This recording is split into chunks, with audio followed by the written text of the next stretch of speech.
क्या आप लोग जानते हैं कि भेड़ बकरी में प्रेगनेंसी के लास्ट वीक में एक छोटी सी मिस्टेक की वजह से माँ और बच्चों दोनों की जान जा सकती है। अस्सलाम वालेकुम जी, मैं डॉक्टर मोहम्मद अहमद। इस डिजीज़ को कहते हैं प्रेगनेंसी टॉक्सीमिया। प्रेगनेंसी टॉक्सीमिया क्यों होती है? प्रेगनेंसी टॉक्सीमिया ये होती है कि जब प्रेगनेंसी के लास्ट 4 to 6 वीक होते हैं, उसमें बच्चों की जो ग्रोथ रेट होता है वो ज़्यादा होता है। बच्चे बहुत तेज़ी से अपना ग्रोथ कर रहे होते हैं।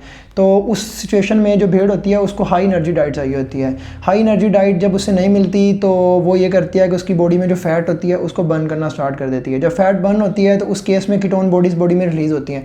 जब कीटोन बॉडीज़ अपनी नॉर्मल क्वांटिटी से ज़्यादा बॉडी में रिलीज़ होती हैं तो उस केस में ये होता है कि ब्रेन और लीवर डैमेज होना शुरू हो जाता है। तो ये एक एमरजेंसी सिचुएशन बन जाती है।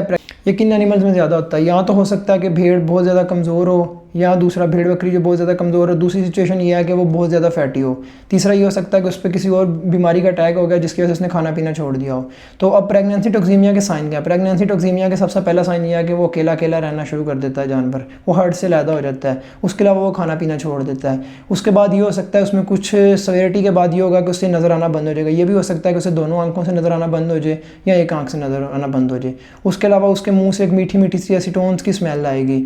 उसके अलावा अब इस सिचुएशन में आपने करना ये है कि आपने कभी भी इस सिचुएशन में डिले नहीं करना। जैसे आपको मतलब आपकी जो भेड़ बकरी है वो प्रेगनेंसी के लास्ट वीक में खाना पीना छोड़े तो फौरी अपने डॉक्टर से रजू करें और उसकी जो भी मैनेजमेंट है टाइम से करें। अगर तो आप इसमें डिले करेंगे तो इसमें बचने के चांसेस बहुत ज़्यादा कम होते हैं। थैंक यू, अल्लाह हाफिज़।